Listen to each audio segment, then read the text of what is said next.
বাংলাদেশের আয়তনের দিক থেকে সবচেয়ে বড় জেলা, পাহাড়, লেক আর বৈচিত্র্যময় সংস্কৃতির শহর রাঙামাটি। এই জেলাতেই আছে বাংলাদেশের সবচেয়ে বড় কৃত্রিম লেক কাপ্তাই লেক, যেটা শুধু প্রকৃতির সৌন্দর্য না, এখানকার মানুষের জীবনযাত্রার সাথেও গভীরভাবে জড়িত। বিভিন্ন আদিবাসী সম্প্রদায় তাদের নিজস্ব সংস্কৃতি আর সহজ জীবন রাঙামাটিকে করেছে অন্য যে কোনো জায়গা থেকে আলাদা।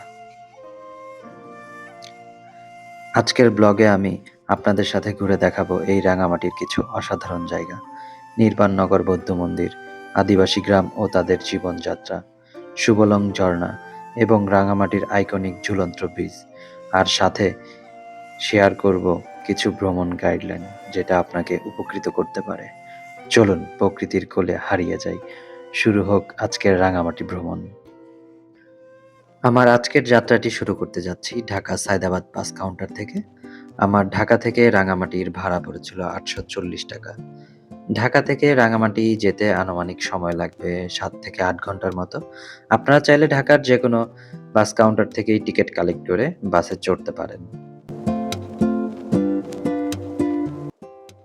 ঘড়িতে সময় ৭টা ৩০। আমি দাঁড়িয়ে আছি রাঙামাটির শেষ বাস স্টপ রিজার্ভ বাজারে। আর এখন সকালের নাস্তাটা শেষ করে আমি চলে যাব টলার ঘাটের দিকে।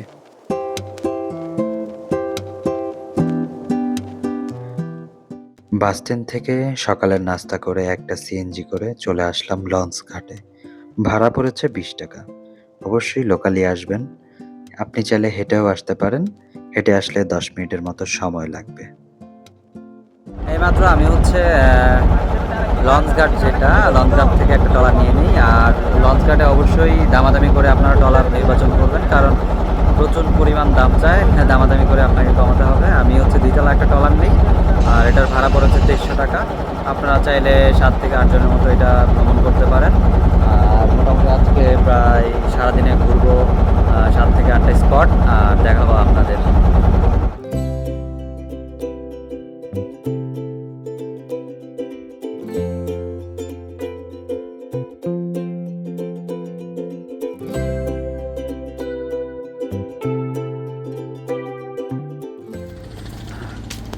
এখন আমি দাঁড়িয়ে আছি নির্বাণনগর বৌদ্ধ মন্দির। ওপরেই হচ্ছে বৌদ্ধ মন্দির। আমি যদি সিঁড়ি দিয়ে যাইতাম তাহলে আমার একটু মোটামুটি ভালো কষ্ট করতে হতো, যার কারণে সাইড দিয়ে হেঁটে যাচ্ছি। আর পাশেই হচ্ছে আদিবাসীদের মার্কেট। প্রথমে আমরা বৌদ্ধ মন্দিরটা ভিজিট করবো, তারপর চলে যাব মার্কেটে আদিবাসীদের কী কী পাওয়া যায় ঘুরে দেখবো।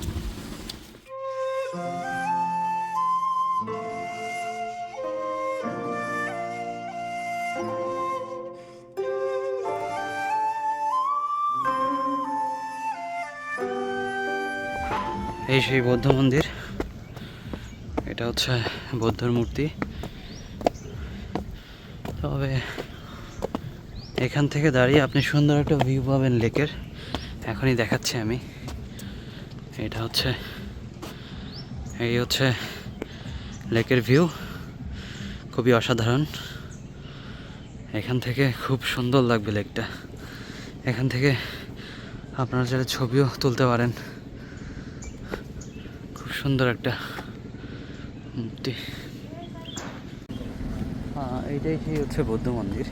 আমার পেছনেই দেখতে পাচ্ছেন সেই হচ্ছে মূর্তি। এদিকেই হচ্ছে অনেক সুন্দর সুন্দর ভিউ পয়েন্ট আছে, ছবি তুলতে পারেন।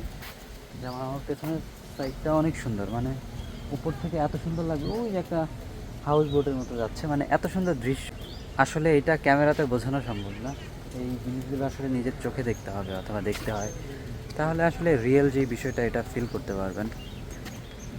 সামনেই হচ্ছে আমার পেছনে হচ্ছে পাহাড়, এদিকে পাহাড়, এদিকে পাহাড়, এদিকে পাহাড়, আর নিচে হচ্ছে লেক।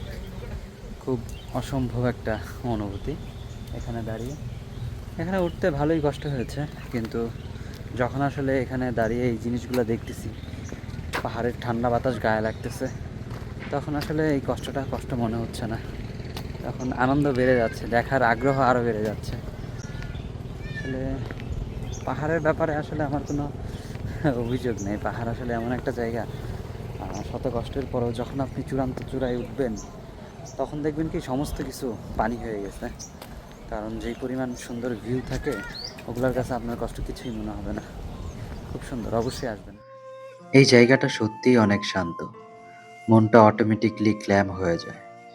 পাহাড়ের উপর এই মন্দিরটা দাঁড়িয়ে আছে একদম অন্যরকম একটা পরিবেশ নিয়ে। তার সাথে এই পাহাড়, এই লেক, কি অসাধারণ ভিউ! যারা একটু মানসিক শান্তি খুঁজছেন, তাদের জন্য এই জায়গাটা একদম পারফেক্ট।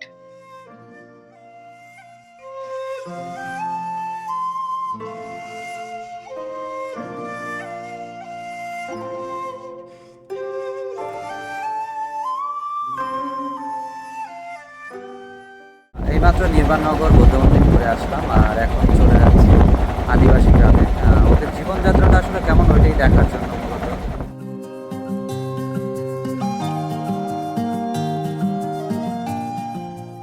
বলতে বলতে আদিবাসী গ্রামে চলে আসলাম। আমাদের এই আদিবাসী গ্রাম আর নির্বাণনগর বৌদ্ধ মন্দির যেটা, ওইখান থেকে 5 মিনিটের আসলে দূরত্ব।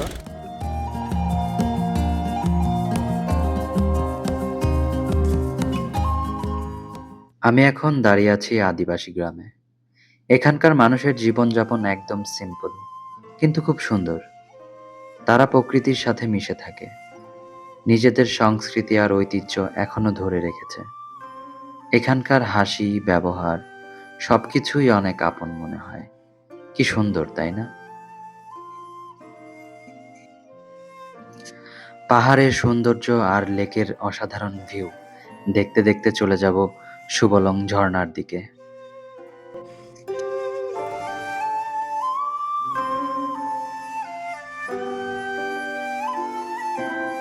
আমি এই মুহূর্তে আছি সুবলং ঝর্ণায়।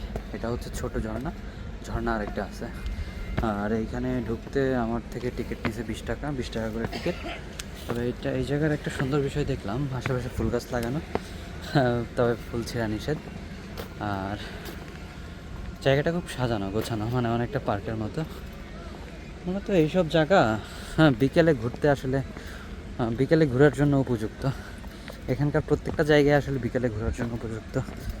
মানে একদিনে আসলে ঘোরার জন্য মনে হবে যে বিকালে যদি আসতে পারতাম, বিকালে যদি আসতে পারতাম। জায়গাটা খুব ভালোই, নিরিবিলি, খুব সুন্দর, মানুষও কম। তবে একটা বিষয় যেটা, একটু পরে ঝর্ণার সামনে যাব।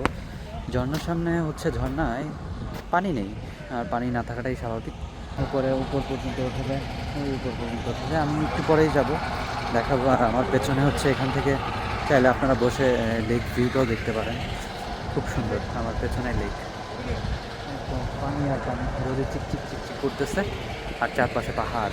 খুব সুন্দর একটা অনুভূতি। পেছনেই দেখতে পাচ্ছেন ঝর্ণা, ঝর্ণার সাউন্ডটা হয়তো আসতেছে আপনাদের কানে বাজছে। কিন্তু ঝর্ণাতে পর্যাপ্ত পানি নেই, পানি না থাকাটাই স্বাভাবিক, কারণ ঝর্ণার আসল রূপ দেখতে হলে বর্ষাকালে আসতে হবে। আর আমি সাজেস্ট করবো অবশ্যই আপনারা বর্ষাকালে আসবেন। আর অন্যান্য ঋতুতেও আসলে ভিন্ন ঋতুতে ভিন্ন ভিন্ন ভিউ দেখা যায়, তবে বর্ষাতে আসলে বেশি এনজয় করবে। ঝর্ণার পানি পড়ার শব্দটাই আলাদা একটা অনুভূতি দেয়। চারপাশে পাহাড়, সবুজ আর ঝর্ণার ঠান্ডা পানি শান্তির একটা পরিবেশ সৃষ্টি করে। সুবলং ঝর্ণার পাশেই রয়েছে খুব সুন্দর একটি পাহাড়, যেখানে না গেলে এই ট্যুরটাই হয়তো অসম্পূর্ণ রয়ে যাবে। তাই এখন যাচ্ছি সেই পাহাড়টা দেখতে। জীবনে শান্তির জন্য আসলে অনেক কিছু প্রয়োজন হয় না, ঘোরার জন্য সামান্য টাকা হলেই হয়। দেখেন আমার পেছনে কত সুন্দর একটা view। এই ভিউটা দেখার জন্য কিন্তু আপনার ব্যাংক অ্যাকাউন্টে আসলে কোটি কোটি টাকা থাকার দরকার নেই।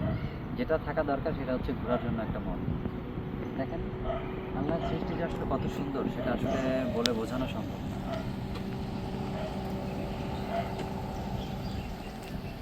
আমি আসলে একটা কথাই বলবো, সময় পেলে অবশ্যই ঘুরবেন।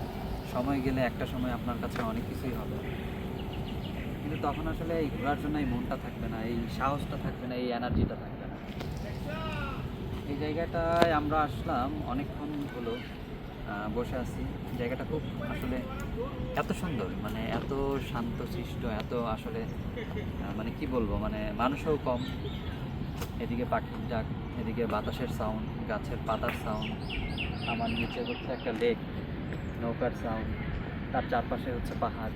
সব কিছু মিলিয়ে একটা অসাধারণ একটা দৃশ্য আসলে আমার চোখের সামনে, যেটা আমি ক্যামেরাতে কখনোই দেখাতে পারবো না, কারণ আসলে কি এই এই ভিউগুলো কখনোই আসলে সামান্য ক্যামেরার মাধ্যমে প্রেজেন্ট করা সম্ভব না। এইগুলো দেখার জন্য আপনাকে নিজের সশরীরে আসতে হবে, ভিউগুলো দেখতে হবে, উপভোগ করতে হবে। আমি একটা কথাই বলবো, জাস্ট ঘর থেকে বেরোন, এই মন মানসিকতা নিয়ে যে ঘুরবো, দেখবো, জানবো।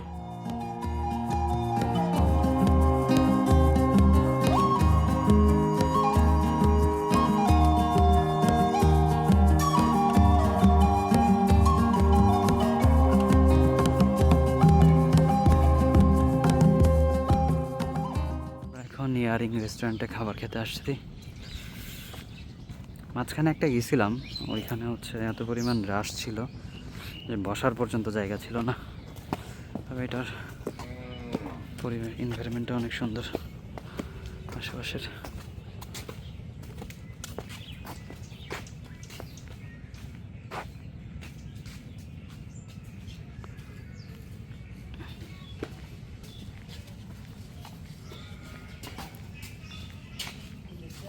এর খাবারে হচ্ছে এটা হচ্ছে পাহাড়ি একটা সালাদ এবং ডাল, আর এটা হচ্ছে মাছ ফ্রাই, চাপিলা মাছ আর কি, আর হচ্ছে একটা শুটকি ভর্তা নিছি। হ্যাঁ, মোটামুটি ভালোই মনে হচ্ছে। সালাডটা টেস্ট করলাম, ভালোই লাগলো, বাকি খাবারটা খেয়ে নিই। রাইট।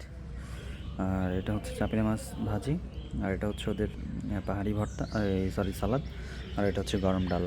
ভর্তাটা আনতেছে, ভর্তা এখনও আসে নাই, আসবে। ছুরি মাছের ভর্তা আর কি। কি ভর্তা চলে আসছে, কলা পাতায় সার্ভ করছে, আর ডালটা জাস্ট অসাধারণ টেস্ট, সেই মজা। মাত্রই খাওয়া দাওয়া শেষ করলাম, আর এখন আমি ট্রলারের উপরে লেকের মধ্য দিয়ে যাচ্ছি। এখন দেখতে যাচ্ছি আমরা হচ্ছে ঝুলন্ত ব্রিজ, যেটা রাঙামাটির খুব ঐতিহ্যবাহী একটা পর্যটন এরিয়া। চলুন যাওয়া যাক।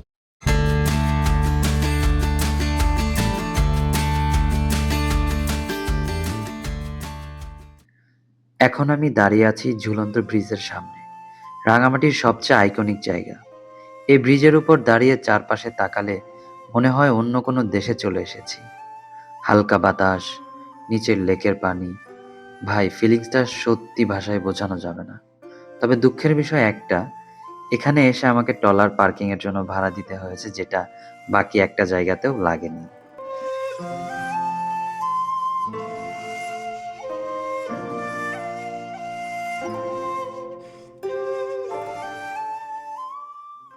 আজকের রাঙামাটি ভ্রমণটা এখানেই শেষ। আপনাদের যদি ভিডিওটা ভালো লাগে তাহলে অবশ্যই লাইক, কমেন্ট আর সাবস্ক্রাইব করবেন। আর কমেন্ট করে জানাবেন রাঙামাটির কোন জায়গাটা আপনাদের সবচেয়ে ভালো লেগেছে। দেখা হবে পরের ব্লগে, নতুন কোনো জায়গায়, নতুন কোনো পরিবেশে। ততদিন পর্যন্ত সবাই ভালো থাকবেন। আল্লাহ হাফেজ।